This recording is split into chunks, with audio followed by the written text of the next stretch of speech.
नाज़रीन आदाब, आप देख रहे हैं न्यूज़ 18 उर्दू का ख़ास प्रोग्राम ख़ास मुलाकात।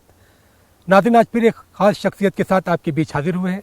एक ऐसी शख्सियत, उसने जिस मैदान में भी कदम रखा, अपनी मेहनत से, अपनी कोशिश से, अपने चाहने वालों से अपनी एक मंजिल बनाई। आपका नाम आरिफ मसूद। आरिफ मसूद साहब, आपका इस्तकबाल, आपका खैर मकदम है। शुक्रिया आपका। आरिफ मसूद साहब, सबसे पहले तो आपको MLA बनने के लिए बहुत बहुत मुबारकबाद।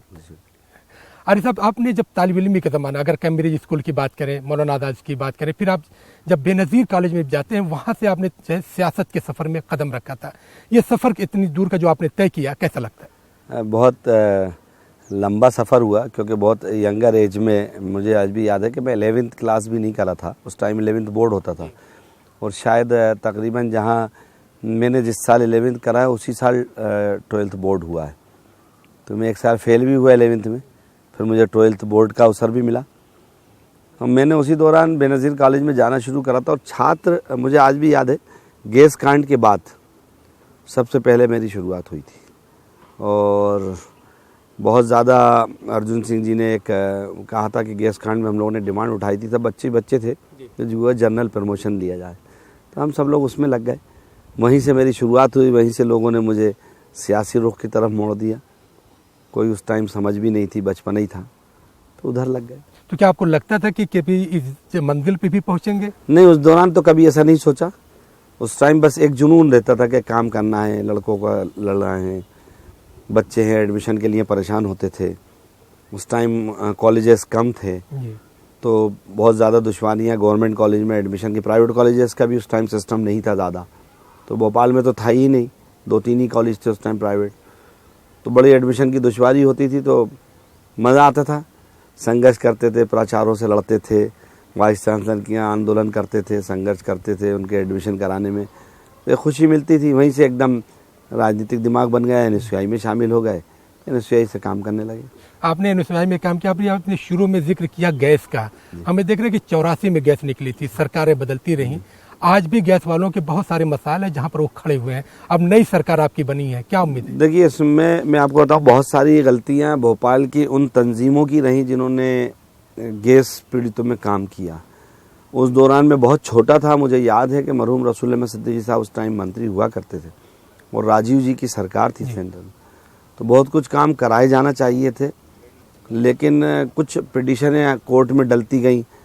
और जाहिर है, आप जानते हैं, बहुत अच्छे से कहूँगा कि आजकल कोई काम को उलझाना हो, जनता का कोई काम भी हो, तो ब्यूरोक्रेसी का एक बहुत अच्छा एक जवाब होता है। वो किसी न किसी एक सेकंड टीम को तैयार करते हैं और कोर्ट में एक पिटीशन डलवा देते हैं। अब वो पिटीशन डलने के बाद सरकार के पास कुछ बचता नहीं है। तो मैं समझता हूँ उलझाने में बहुत लोग जिम्मेदार इस तरह के लोग भी रहे, बेजा तंजीमें। मतलब कुछ तंजीमों ने बहुत अच्छा काम किया और उन्होंने बहुत संघर्ष भी उस दौरान किया, लेकिन कुछ बेजा लोगों ने उसका मिसयूज़ भी किया। लेकिन अभी भी मैं समझता हूँ बहुत सारा काम करने की उसमें गुंजाइश है। और एक बहुत बड़ा गैस के लिए सबसे बड़ा जो काम है, भोपाल मेमोरियल जो हमें मिला था, जिसको भोपाल के लोगों को और सरकार, चाहे केंद्र की हो चाहे स्टेट की हो, उसको संभाल के रखना चाहिए था। एक बड़ा बड़ा सेटअप बना हुआ मिला था, उस सेटअप को संवार नहीं पाया।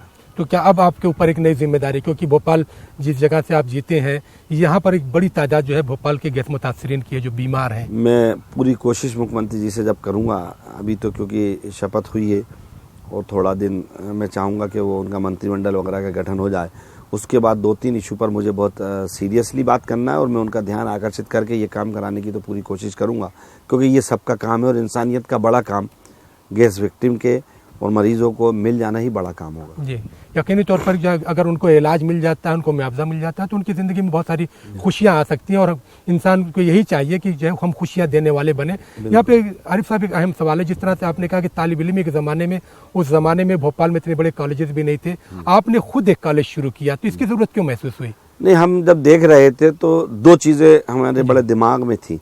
एक तो हमको खुद को भी अपनी तिजारती जायज़ और हक कमाई के लिए कुछ करना था, तो हम वो भी सोचते थे। लेकिन हमारा बड़ी सोच उसमें ये रहती थी कि जब हमने एडमिशनों का बच्चों को चक्कर लगाते, धक्के खाते और पैसों के लिए देखा, और ख़ास तौर से माइनॉरिटीज़ के बच्चे, तो क्योंकि मैं सिटी में रहता था तो जाहिर है मुस्लिम माहौल इलाका ज़्यादा मेरे यहाँ है, तो मैं उनको एजुकेशन में देखता था कि कतराते थे। अगर सिटी से थोड़ा दूर कॉलेज हैं तो उस दौर में ये होता था कि अरे कहाँ बच्चियों को भेजेंगे। तो ये दिमाग में सवाल था कि नहीं, ये एक सेंटर होना चाहिए। और अल्लाह का शुक्र एहसान है कि आज 20 साल 22 साल से मैं एक कॉलेज रन कर रहा हूँ और मेरे यहाँ वो बच्चे तालिब इल्म हो रहे हैं, ये खुशी की बात है। जी, इंदिरा प्रियदर्शनी स्कूल, इंदिरा प्रियदर्शनी कॉलेज, आपने इंदिरा जी का नाम क्यों चूज किया? उस टाइम हमारी और सोच भी थी और लगता था कि इंदिरा जी ने इस देश के लिए बहुत कुछ करा है और एक बड़ा अच्छा नाम लगता था कि ये वाकई में कुछ करने वाली शख्सियत रही है, तो इन्हीं के नाम पर शुरू किया जाए। तो उस दौरान उन्हीं के नाम पर शुरू किया। आप NSY से कांग्रेस से जुड़े, इंदिरा प्रियदर्शनी से इतना प्यार था, फिर बीच में आप कांग्रेस से दूर क्यों हो गए? मैं उस दौरान दूर हुआ नहीं, मुझे मेरे सियासी दोस्तों ने धक्के दे देकर बाहर करा दिया। अच्छा मैं अक्सर बेजा कहता रहा हूँ कि मेरे ऊपर क्रिमिनल चार्जेस लगाए गए। जी, मेरे अदालतों के किसी ने फैसले देखे नहीं, केस की नोटशीट तो देखी कि आरिफ मसूद पर इतने मुकदमे, जी, उन मुकदमों की धाराएं किसी ने नहीं देखी। बड़ा दर्द ये भी रहा जी, कि वो धाराएं देखेंगे, उन धाराओं में मुझ पे हत्या हो, लूट हो, डकैती हो, बलात्कार हो तो समझ में आए। मेरे पे तमाम वो वाले मामले थे, जैसे प्राचार्य जी से विवाद कर रहा हूँ, बेहस मुआवजा हुआ, शासकीय कार्य में बाधा की, शासकीय कार्य में बाधा, तो मैक्सिमम केस वो थे। और 2-4 जो घटनाएं बड़ी हुई, उन घटनाओं में कांग्रेस के आपसी संगठनों के झगड़ों में नेताओं के साथ वो मुझ पर मुकदमे लगे। मेरे पे कोई ऐसा नहीं था। एक इशू को बहुत बड़ा इशू बनाया गया, गदर पिक्चर को लेकर। उस दौरान भी मेरी कोशिश पॉजिटिव थी, उसको निगेटिव बदल दिया गया। पॉजिटिव मेरी सोच ये थी कि कोई भी पिक्चर ऐसी नहीं बनना चाहिए जो किसी भी मजहब के को ठेस पहुंचाती हो। पैसा कमाना है, पिक्चरें जो बनती है मनोरंजन के लिए, तो मनोरंजन के काम करें, किसी एक समाज, एक व्यक्ति, एक किसी धर्म को निशाना बना के नहीं बना चाहिए। उस प्रोटेस्ट को लोगों ने गलत प्रोटेस्ट दे दिया, उसमें कुछ गलत हादसा हो गए, लेकिन क्योंकि मैं मालिक का करम है, मैं सच्चा था, मैं ईमानदार था, तो मैं अदालतों से बरी हुआ। तो मुझे ये दुख रहता है लोगों ने इस तरह के मामले बनाए, लेकिन मैं अपने आप में संतुष्ट हूँ क्योंकि मैं कोई भी काम ऐसा नहीं करा जो जालिमाना हरकत रही हो। आपने जो है एजुकेशन से आप जुड़े हुए हैं, आपका अपना कॉलेज भी चलता है। हम ये देखते हैं कि चाहे सेंट्रल गवर्नमेंट हो या स्टेट गवर्नमेंट हो, कोई भी गवर्नमेंट आती है वो स्कॉलरशिप और दूसरी योजनाएं बनाती है, लेकिन माइनॉरिटीज के लोगों को उसका फायदा नहीं पहुंच पा रहा है। इसके लिए आप क्या करेंगे? उसमें बहुत ढिलाई है, बहुत ढिलाई है, बहुत पैसा लैप्स भी होता है और बहुत पैसा बेकार जाता है और मिसयूज हो रहा है पॉलिसी में। पैसे तो आ रहे हैं, केंद्र सरकार भी रख रही है अपने बजट में, और मध्य प्रदेश सरकार ने तो खैर बजट में रखा ही नहीं, बल्कि इनका पैसा तो गया और इन्होंने उसका पैसा दूसरी जगह, जो पिछला मौजूदा सरकार थी शिवराज सिंह जी की, उसने मिसयूज किया। लेकिन मेरी कोशिश होगी कि कम से कम मुख्यमंत्री जी को ये बात मैं ध्यान में लाऊंगा कि वो मिसयूज और वो जो काम हो चुके वो अब हमारी सरकार में ना हो। जी, यहाँ पे जो आपने कहा मिसयूज हुआ, बजट लैप्स हुआ, अगर मैं उसकी बात करूँ कि सच्चर कमेटी जब बनी थी, सच्चर कमेटी ने जो रिकमेंडेशन दी थी हिंदुस्तान के जो 90 जिले थे उसमें भोपाल भी था। भोपाल के नाम पर जो पैसे आए वो पैसे लैप्स हुए, क्या दोबारा उस पर कोशिश की जाएगी? इस सवाल का जवाब जानेंगे। सच्चर कमेटी के लोग भोपाल में भी आए, उन्होंने अपनी रिकमेंडेशन जब हिंदुस्तान की सतह पर दी। हम देखते हैं कि जो पिछली हुकूमत थी, यूपी हुकूमत, उन्होंने जो है बजट दिया, लेकिन यहाँ की जो हुकूमत थी, शिवराज सिंह बार बार ये कहते रहे कि हमें किसी सच्चर की जरूरत नहीं है, क्योंकि हम सबका साथ सबका विकास चाहते हैं। देखिए, शिवराज सिंह जी और भारतीय जनता पार्टी एक चीज को टारगेट कर कर बंटवारा करना चाहती थी, और जहाँ तक मैं समझता हूँ जस्टिस सच्चर, उनको मैं सलाम करता हूँ और मेरी खुद उनसे बहुत मुलाकात रही, कई बार मैं उनके साथ बैठा हूँ। बहुत अच्छे इंसान थे और उन्होंने बहुत डीपली ऑब्जर्व किया था। और जब भी कोई इंसानियत वाला इंसान जब कोई काम करने जाएगा इस नियत से कि मेरे को परेशानों को ढूंढना है, तो फिर वो लोग निकालेगा जो वाकई में परेशान है। अब खुशकिस्मती या बदकिस्मती के परेशान हाल और ज़्यादा पैमाना ख़राब हमारी कम्युनिटी का निकला, तो उस पर उन्होंने कोई गलत राय नहीं दी थी और वो जो बना के दिया उस पर यूपीए ने अमल करा। हालांकि मैं आज भी कहूँगा कि मैं अपनी पार्टी से उस दौरान भी दरख्वास्त करी थी और आज भी करूँगा कि उस टाइम की मौजूदा सरकार को ये लागू करना चाहिए था, और जब लागू कर दिया जाता तो शिवराज सिंह जैसे लोगों को ये कहने को नहीं मिलता कि हम माने या ना माने, हमें अनिवार्य करना चाहिए था। और मैं आज भी कहूँगा, बहुत साफ तौर से कहूँगा कि कोई भी चीज़ में हमको अगर परेशान दिखता है वो किसी समाज का है, दूसरे लोगों से डर के पीछे नहीं हटना चाहिए। जी, आपने कहा डर से पीछे नहीं। पिछले दिनों जो है हम देख रहे हैं कि लकड़ी की चाबी से ताला खोलने का मामला आया और आप इस मामले को लेकर कोर्ट गए और आपकी डिमांड थी कि जो है सिटिंग जज से उस मामले की जाँच करवाई जाए, जो भोपाल जेल ब्रेक का मामला हुआ था। बिल्कुल, मैं आज भी कहता हूं कि वो मामला सुप्रीम कोर्ट में जा रहा है और उसमें बहुत सारे लोग पहुंच चुके हैं और उसमें 101% सुप्रीम कोर्ट से हमको न्याय मिलेगा। और जहां तक है कि वो बहुत गलत हुआ था, फेक इनकाउंटर था, मैंने बार बार कहा था कि ये फेक इनकाउंटर है, और मैंने नहीं कहा था, भोपाल की तमाम तंजीमों ने कहा था, और सरकार ने उसकी वाहवाही लेने के लिए इस तरह का अमल करा। कोई भी आदमी कल्पेट है, अगर वो दोषी है तो बिल्कुल कोर्ट उसको फांसी देती ना। हम लोग संविधान के दायरे में रहकर काम करेंगे, जो न्यायालय फैसला करेगा वो हम लोगों को मानना चाहिए और हम सब लोग संविधान से बंधे हैं। ये अमल नहीं होता कि अब संविधान और अदालत में मामला विचाराधीन है और हम खुद निर्णय कर दें। तो ये शिवराज सिंह जी का गलत कदम था। और तो इसके लिए तो आपने जो अपनी सरकार से जांच की मांग करेंगे? बिल्कुल, अभी इस पर ये गौर करूंगा कि इसमें किन बिंदुओं पर वापस दोबारा री हो सकता है, वो भी कोशिश होगी। और नहीं तो सुप्रीम कोर्ट तो हम लोग जा ही रहे हैं और वो लड़ाई तो हम सुप्रीम कोर्ट तक लड़ ही रहे हैं और लड़ेंगे। जी, आपने कहा सुप्रीम कोर्ट तक जाएंगे। आप लोगों ने कोशिश की थी जो है यहाँ पे भोपाल के जो हाजी जाते थे वो डायरेक्ट जो है भोपाल से और इंदौर से फ्लाइट होती थी, और उधर जो है छिंदवाड़ा बैतूल के आसपास जो हाजी थे वो जो है नागपुर से फ्लाइट लेते थे। लेकिन पिछले 2 सालों से इस सिस्टम को खत्म कर दिया गया है। अब भोपाल के हाजी को अगर जाना है तो उसको 1 लाख किराया देना होता है। अगर वही हाजी मुंबई से जाता है तो उसको 58,000 या 60,000 देना होता है। तो क्या आप दोबारा कोशिश करेंगे कि भोपाल? बिल्कुल, पूरी कोशिश यहाँ भी करूंगा और अल्लाह करे कि 2019 में ये सरकार चली जाए तो केंद्र सरकार में राहुल गांधी जी प्रधानमंत्री हो तो सबसे पहला काम राहुल गांधी से कहूंगा कि जो हम लोगों के ऊपर झूठा तमगा लगाया जाता है, जो हमको ये कहा जाता है कि इनको कम में दिया जा रहा है, ग्लोबल टेंडर करा दी, हमें नहीं चाहिए सरकार से मदद। हाजी अपने दम पर जाना चाहता है और अल्लाह बुलाता है हाजी को, और जब अल्लाह किसी को बुला रहा है तो कोई रोक नहीं सकता। लेकिन बेजा उसको परेशान करने की कोशिश सरकारें कर रही है। आप ग्लोबल टेंडर कराइए, उससे कम पैसे में हाजी जाएगा। ये सिर्फ एक इनकी पॉलिसी है, ये एजेंट्स की पॉलिसी है और सरकार के अंदर बैठे दलालों का काम है जो हाजियों को परेशान कर रहा है। इसको वापस होना चाहिए और हम तो चाहेंगे ग्लोबल टेंडर होना चाहिए। और सुप्रीम कोर्ट के नाम पर जो इन्होंने ये डिसीजन लिया ये बिल्कुल गलत है। सुप्रीम कोर्ट ने ये कहा था कि ये वाली चीजें बंद की जाए, लेकिन सुप्रीम कोर्ट ने ये नहीं कहा था कि आप फला आपने तो ये काम करा, ये प्रोडक्ट बंद किया जाता है और फला प्रोडक्ट आपको इसी शख्स से लेना है, तो आपने बंद भी कर दिया और इसी से लेना है। अब ये इसके अलावा हम दूसरा ले नहीं सकते। ये 1 रुपए की चीज 1000 में बेचे तो लो, 1 लाख में बेचे तो लो, ये कहाँ का इंसाफ है? हाजी के पास कोई ऑप्शन, कोई चॉइस बची ही नहीं। बिल्कुल, जबकि हाजी के पास ऑप्शन होना चाहिए, जो जिससे दिल चाहे। ग्लोबल टेंडर करेंगे तो उससे फायदा होगा, मुल्क को भी फायदा होगा, बाहर की फ्लाइट्स हमारी आएंगी और कम रेट में होगा। तो हाजी जो आज 98 और 1 लाख रुपए भर रहा है वो 40,000, 30,000, 50,000 में जाने लगेगा यकीनी तौर पर। उसमें एक चीज़ और भी देख रहे हैं कि जो हाजियों को रिहाइश का भी जो मामला होता है मक्का में, मदीना में, वहाँ पे हाजी से पैसा तो कमरे के लिया जाता है और वहाँ पर उनको कमरे हॉल में रोक दिया जाता है। और महरम जैसी मामले जो न्यूज़ 18 ने खुद खबर दिखाई थी कि वहाँ पर वो चीज़ें खत्म हो जाती हैं। बहुत सारी चीज़ें उसमें गलतियाँ हैं और मैंने कहा कि हमारी सरकार तो ये पेशकश करेगी, लेकिन मालिक करे कि 2019 में अच्छी सरकार आए। हम लोग कोशिश करेंगे, लेकिन वाकई में अगर राहुल गांधी जी की सरकार आई तो ये काम तो जरूर होगा। नहीं तो मध्य प्रदेश हुकूमत जो है, अगर मध्य प्रदेश की बात करें, अपनी तरफ से पहल करेगी और मैं मुख्यमंत्री जी को ये पूरा बात बताऊंगा, क्योंकि सच्चाई है कि अभी बहुत सी बातें मंत्रियों को और इनको पता ही नहीं है, ना हमारे नुमाइंदों ने ये बातें सही ढंग से उन तक रखी है। बात ये होती है कि जो एक लाइन चला दी आदमी उस पर ध्यान लगना लगता है। अगर उसको ब्रीफिंग के जरिए बताया जाए कि इसके फैक्ट्स ये हैं, हम कब कह रहे हैं कि आप हमको दीजिए, आप हमको मत दीजिए, बिल्कुल ग्रांट मत दीजिए, लेकिन जो हमारे साथ नाइंसाफ़ी हो रही है वो सुनिए, वो देखिए कि हमारे हुज्जा कराम को कितना परेशान होना है।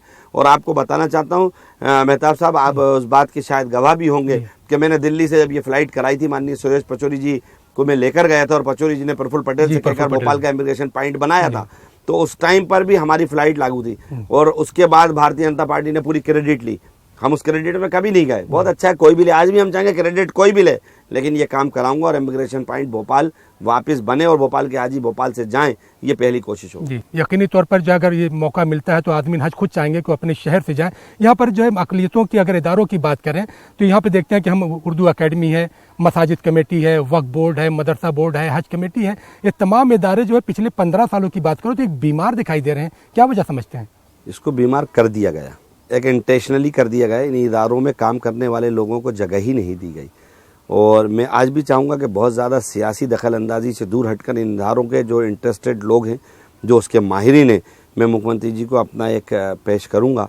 मैंने पूरा उसके बारे में बनाया हुआ और मैं उनको कहूँगा कि माननीय मुख्यमंत्री जी ऐसे लोगों को बुलाकर उनकी कमेटियाँ बनाएं और उनके हाथ वो इदारे सौंपें, तो उससे दोनों फ़ायदे होंगे।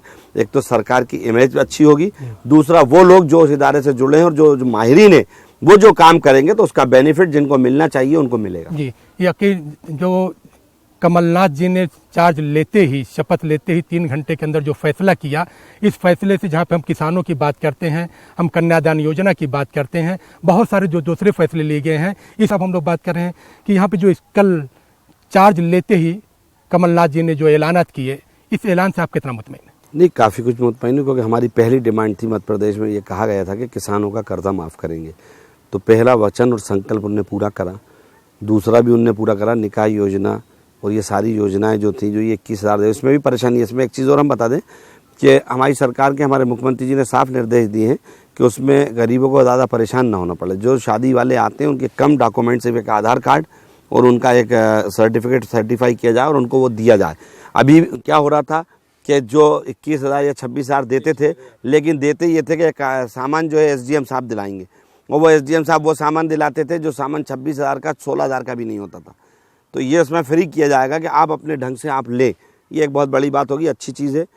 एक दो चीज़ें और इसमें हैं, और जो संकल्प उन्होंने करा है मैं समझता हूँ कि धीरे धीरे पूरा होगा। मैं एक समस्या ज़रूर इसमें जुड़वाऊँगा कि बहुत जल्दी मैं बात करूँगा कि मध्य प्रदेश में 2 काम उनको कर देना चाहिए, और वो दोनों काम सबसे ज़रूरत है। एक मध्य प्रदेश के कब्रिस्तान, जहाँ 50 जगह कब्रिस्तानों की जगह खुली पड़ी है, विवादित जगह जो है जिनके मामला चल रहे हैं वो छोड़ दीजिए, उससे हटकर भी बहुत सारे कब्रिस्तान हैं जिनकी बाउंड्रियाँ नहीं बनी है और वक्फ बोर्ड के पास पैसा नहीं है।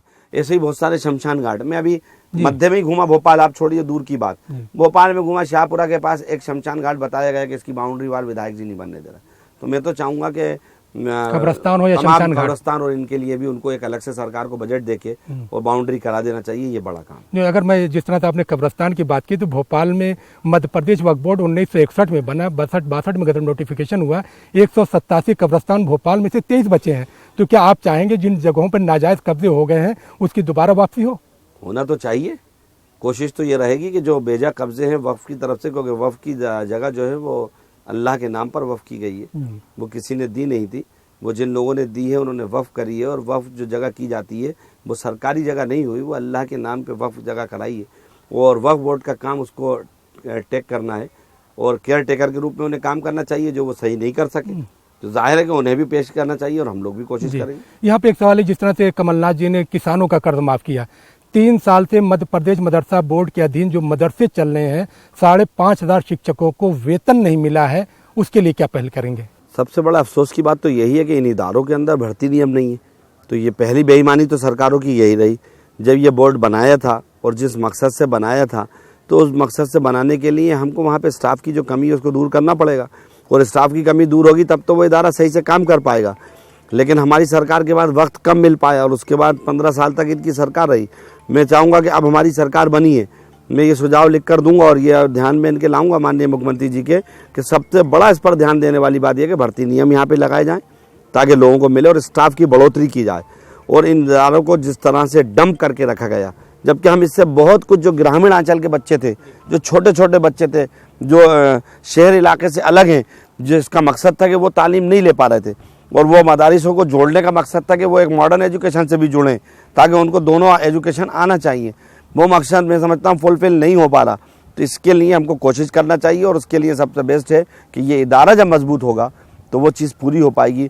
और इस इदारे को मजबूत करने के लिए स्टाफ को भी बढ़ाना पड़ेगा और भर्ती नियम लागू करना पड़ेंगे ताकि वहाँ के जो कर्मचारी हैं उनको सहूलतें मिल सके, उसके बाद वो अच्छे से काम कर सकें। आप पर्सनल लॉ बोर्ड से भी जुड़े हुए हैं, और आप पर ये टैग भी लगा कि आप सिर्फ वर्ग विशेष के लिए काम करते हैं। मैं बोर्ड का मेंबर हूँ, ये अल्लाह का शुक्र है, और मैं अपनी कम्युनिटी का काम करता हूँ, ये भी अल्लाह का करम एहसान है। लेकिन मैं बेजा किसी को परेशान ना करा है, ना कभी करूँगा, और इंसाफ के लिए सबके साथ खड़ा हूँ। और जाहिर है कि उसी का नतीजा है कि इस भोपाल की शहर की जनता ने गंगा जमुना की तहजीब का गहवारा पेश किया। जब मुझे नए भोपाल पे चढ़ा, जहाँ कांग्रेस को वोट नहीं मिलते थे, मुझे तो छोड़िए, हिंदू कैंडिडेट्स को वो वोट नहीं मिलते थे जो मैंने पाए, तो जाहिर है उनका एहसान मेरे ऊपर है। तो उसको अभी कर्ज अदा करने वो छवि बदली, आपकी वो इमेज बदली। छवि तो देखिए, ये तो सियासी जो दोस्त हैं बेचारे, वो छवि इधर की उधर करते रहते हैं। मैं तो इंसानियत वाला आदमी हूँ, और बिल्कुल सच है, जो आदमी अपने समाज में रहता है उसे अपने समाज की बात करना चाहिए। वो नहीं करेगा तो दूसरा कौन करेगा। लेकिन हमने किसी को दुख पहुंचाना हो, हमने किसी दूसरे समाज के खिलाफ बुरा बोला हो, वो एक आध कोई लाया जाए तो मुझे तकलीफ हो, मुझे अपनी शर्मिंदगी हो कि मैंने गलत करा, तो ऐसा तो कोई मैंने अमल कभी करा नहीं लाइफ में। और मैंने यही चुनाव में कहा था, और सारी जनता ने साथ दिया है। तो मुझे बहुत उम्मीद है कि मैं सबके साथ, ईमान इनका नारा था सबके साथ सबका विकास, लेकिन हम लोग करके दिखाएंगे। जी, आप करके दिखाएंगे। आप जो है पर्सनल लॉ बोर्ड से जुड़े हुए मसाजिद कमेटी के इमाम और मुअज्जिन का जो मामला है, हमें देख रहे इस महंगाई के दौर में भी 1500, 1800 या 2000 रुपए ही उनको मिल रहे हैं, जबकि सुप्रीम कोर्ट ने 13 मई 1993 को ऑर्डर दिया था पंजाब वक्फ बोर्ड के पैटर्न पे। आज तक जो है सरकारें बदलती रही, लेकिन कुछ नहीं हुआ। उस पर हम बिल्कुल गौर करेंगे। वो मैंने बहुत स्टडी से पढ़ा नहीं है, लेकिन वो काम होना है, और इमामों को और मुअज्जिनों की तनख्वाह तो होना चाहिए। और वाकई में जिस हालात में वो लोग ज़िंदगी बसर कर रहे हैं तो बहुत तकलीफ़ होती है, क्योंकि हम जिसके पीछे नमाज़ पढ़ते हैं वो हमारा इमाम है और हम नमाज तो उसके पीछे पढ़ते हैं लेकिन उसकी ज़िंदगी का ख्याल नहीं करते। तो मैं आवाम से भी कोशिश करूँगा कि वो भी करें और सरकार से जो बन सकता होगा, जो आपने सुप्रीम कोर्ट का बात बताई है वो बहुत गौर करने वाला पहलू है और उस पर सुप्रीम कोर्ट के आदेश के जरिए काम होना चाहिए। जी, काम होना चाहिए, जाहिर सी बात है इमाम मौज़िन को भी इसका इंतज़ार रहेगा। यहाँ पे एक सवाल बड़ा अहम है और सवाल ये है कि आपने अपने वचन पत्र में उर्दू शिक्षकों की नियुक्ति की बात की है। मध्य प्रदेश में हम ये देख रहे हैं कि 15 साल में जो है 250 से ज़्यादा उर्दू के स्कूल बंद हो गए, स्कूल कहीं हैं तो उर्दू की किताबें नहीं हैं। आप इस पर क्या पहल करेंगे? वचन पत्र पे जो बातें कही हैं उस का पहले भी दिग्विजय सिंह जी की सरकार ने ही उर्दू शिक्षा की भर्ती करी थी और अभी फिर वही जो हमने वचन कहा, ये संकल्प पत्र जो था वचन पत्र, ये कमलनाथ जी ने कल भी ये बात कही है और पहली विधायक दल की बैठक में भी कहा था कि पहला फर्ज मेरा होगा कि जो संकल्प पत्र मैंने जारी करा है इसको पूरा करूं। तो मुझे उम्मीद है कि कहा है तो करेंगे ज़रूर। तो आपने अपने असेंबली हल्के के विकास के लिए कुछ प्रायोरिटीज तय की है कि क्या क्या आप करना चाहेंगे? तो बहुत सारे सवालात हैं, बहुत सारे काम हैं, लेकिन थोड़ा वक्त तो लगेगा, लेकिन जल्दी करने की कोशिश करूंगा। तो कहाँ से काम बात शुरू करेंगे? नहीं, मैंने कहा ना, मेरा जैसे सबसे पहले स्वास्थ्य के लिए बहुत बड़ा एक भोपाल में कमी में जो महसूस करता हूँ, ख़ास तौर से मैंने लेडी अस्पताल के जो हालात देखे वो रहा नहीं जाता। मैंने वहाँ पे लेडीज़ों को तड़पते हुए देखा है, उनको पलंग नहीं मिलता प्रसव के लिए, डिलीवरी के लिए जब वो आती है माँ बहनें, और वो किसी भी समाज की, वो हमारी माँ बहनें, जब वो वहाँ तड़पती हैं तो तब वहाँ इंसानियत तड़पती है। वहाँ एक नया बच्चा जो जन्म लेने जा रहा है, अपनी ज़िंदगी के शुरुआत करने जा रहा है, वो वहाँ परेशानी से उसकी माँ की पीड़ा हमारे दर में है। तो पहला काम मेरा होगा कि लेडी हॉस्पिटल की उस दुर्दशा को ठीक करूँ। जी, यकीनी तौर पर जो है बहुत सारे ख्याल हैं, बहुत सारे ख्वाब हैं और हम चाहेंगे कि आपके ख्वाब पूरे हों, ताकि आपके ख्वाब के साथ साथ आवाम के ख्वाब पूरे हों। नाज़रीन, न्यूज़ 18 का प्रोग्राम यहीं पर ख़त्म होता है। अगले हफ्ते फिर एक खास एपिसोड साथ आपकी खिदमत में आएंगे। तब तक के लिए टीम के साथ मेहताब आलम को दीजिए इजाज़त। खुदा हाफिज़।